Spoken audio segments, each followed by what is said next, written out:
Alright, so a little bit of an update since the last video. I did get it running, which I haven't videoed, but I want to show you how I got it running.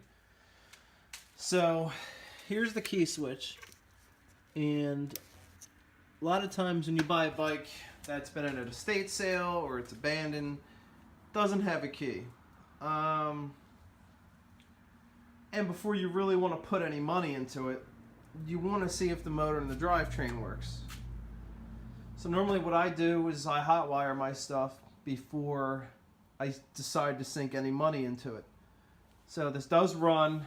I actually did drive it around the block, which I'll have to figure out how I can mount a camera to it when I do that again. I do have a GoPro. Maybe I'll just get a suction mount for it or something. But this is essentially what we're working with. I've got all the panels off.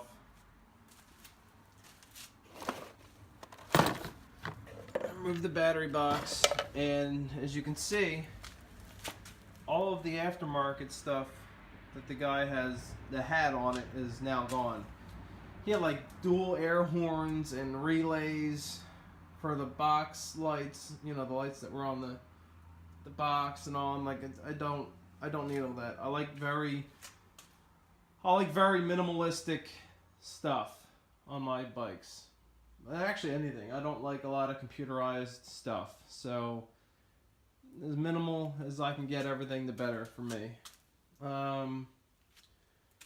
So I did two things. Now a lot of the times on these Helixes, they don't start. And what I mean by they don't start is you hit the starter button. You hit the button with the battery on, nothing happens. The lights will dim a little bit and that's it. 9 times out of 10, the issue is misadjusted brake switch, or the one side for the starter relay goes bad in it and the brake light still works. So essentially what you could do to hotwire that side of it is take your green, I apologize for the light, green wire with the red trace and the white wire with the green trace, and just to see if it runs, put them together. You won't have a rear brake light with the foot pedal, but it should fire right up, and I will show you that it does on the video that's going to be right after this segment here.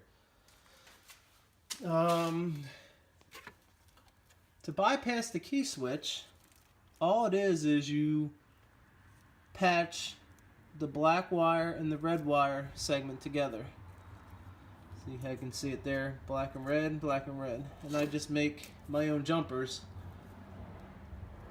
to go into the factory harness. That way you don't mess anything up. Of course, now it's not going to go back in because I need 2 hands probably. But that way it retains 100% stock, so when you get your correct parts, you don't have to mess it up. And you can just plug them right back in. I did get it up to temperature. However, the dash temperature gauge is all over the place. Even when I unplug the temperature sending unit off the thermostat housing, it's still all over the place. I tried grounding it out. You know, 'cause if you ground it, it should spike the hot, and it didn't. So something in here is messed up. Fuel gauge works. I actually did fill it, and as I was filling it, the gauge came up. Speedometer goes through self-test. Everything works on that. Even when I took it out on the road, it was working. It registered pretty accurate, I think. So I'm going to bypass, because I don't like this hot or cold. I kind of like knowing what degrees it's running. So I'm going to see if I can put a regular analog temperature gauge on it from like an old school car. I know you can get them locally for like 20 bucks. Just got to make sure I can actually get. I know that's a 10mm thread. I'm going to see if there's an adapter for it. If not, I'll just convert it, you know, put a new electric sender in it and then just use a electric gauge. I like analog better though. So I'm going to be done blabbling here in a second.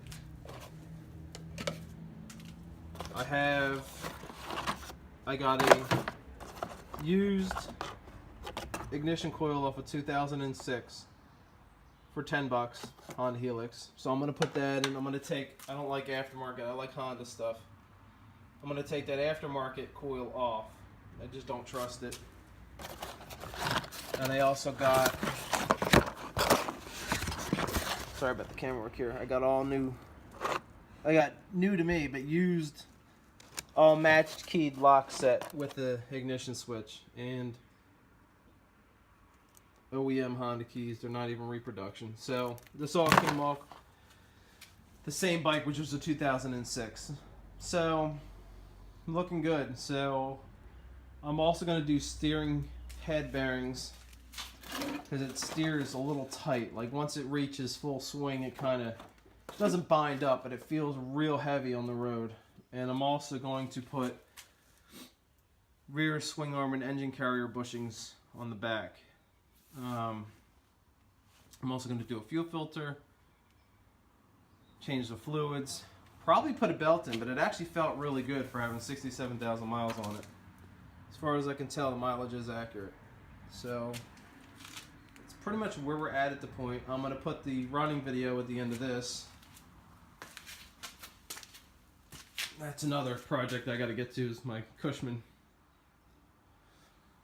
That's going to be for the winter though. I want to get the bike done. Yeah, doesn't look like much now, but she'll be running soon. And I'm going to show you guys, you don't have to spend a ton of money to get a nice running reliable bike. Everybody wants to go buy new. You can get used that somebody doesn't want. They just want to clean it out for pennies on the dollar. Nobody knows what to do with it. So that's it, and I'll probably do at the end of this video, end of this video series, I'll do a how much I spent on everything, so you guys can get an idea. So yeah, that's it. Hope you guys enjoy it.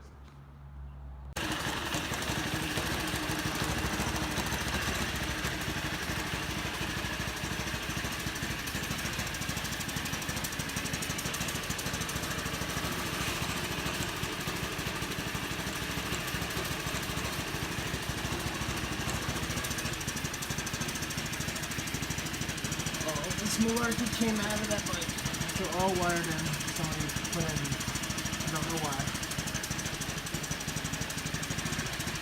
No.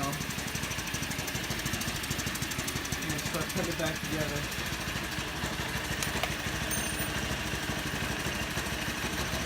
That's pretty good. It's been off the road for 3 years.